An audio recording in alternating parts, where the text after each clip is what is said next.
Hi, this is Margaret from Margaret's Crafts. I wanted to show you a new way that I'm storing my rubber stamps that I use a lot, like my Magnolia, my Stampabilities, my Greeting Card Farm.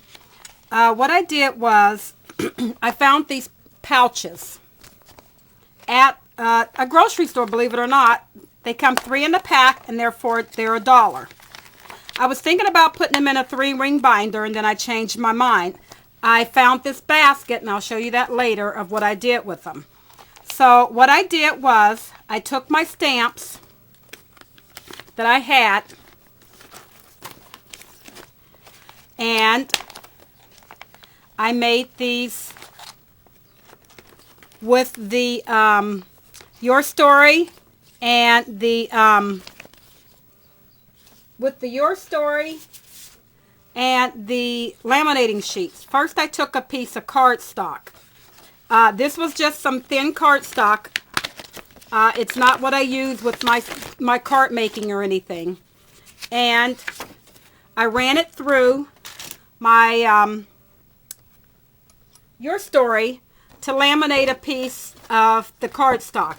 And this is what I store my stamps on, as you can see right here.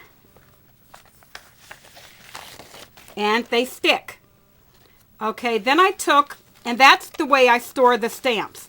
They go right into this little sleeve here.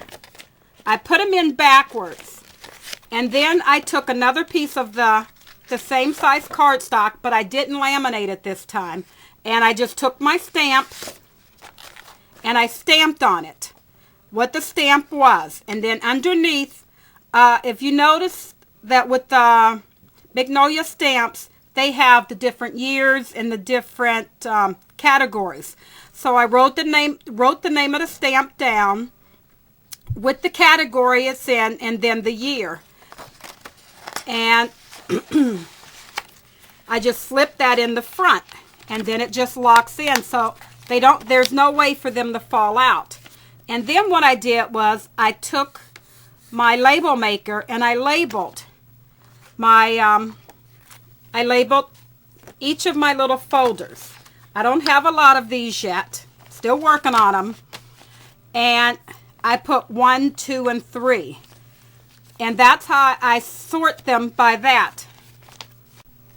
And then I have this basket that I found at like Family Dollar, I think, something like that. And I just keep these right in the basket. It fits perfectly in here.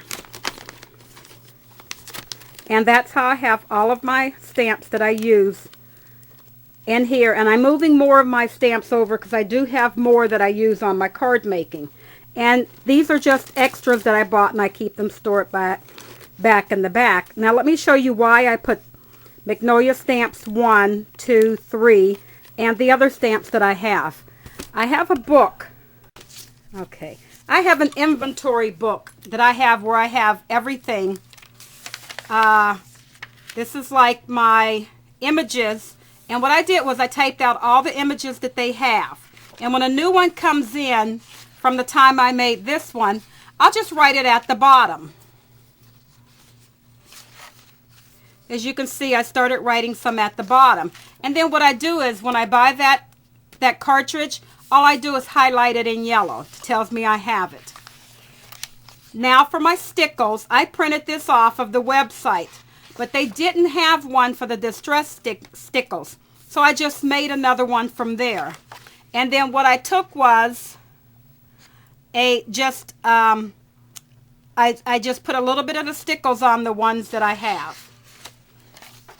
And then I made up one for my ink pad, and I took where I had got another stamp and I had to cut it away, and I just took that little piece that I cut away and stamped it in each of my stamps, my ink pads, and then wrote what color it was and what company it was.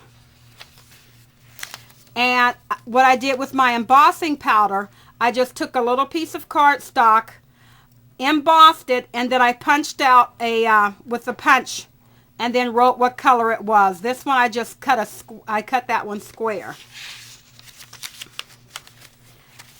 And for your Martha Stewart border punch and punch around the border, you know, you need to keep this sheet. So I just put this in with my punches. And then on top of each one, for my punch category, I punched out a little section of it so you can see what it is, and then I put the name of it was. And then I separated them by company. And of course, you know, with the Copic markers. And then I have one for my refills that I have. And now for my stamps. What I did was when my digital stamps, I'll download it and I'll download just put a small stamp, you know, a small image, and made my my digital stamp so I know which one it is. Now, like with my, here's some more that I have to put in, like my Elizabeth Bell. And my Hero Arts, I just stamped it and stamped her. Now with my Magnolia, when I buy my image, excuse me, when I buy my image, I just copy and paste it onto the sheet. I don't care that the Magnolia is stamped or whatever is stamped on top. Then I write the name down underneath. And then you'll see by each one, there's a number by them. The number goes with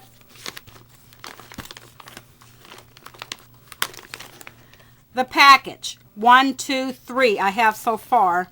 And then I'll know if I want to do this one, then I know what packet it's in. It's in Magnolia packet number 1 or packet number 2,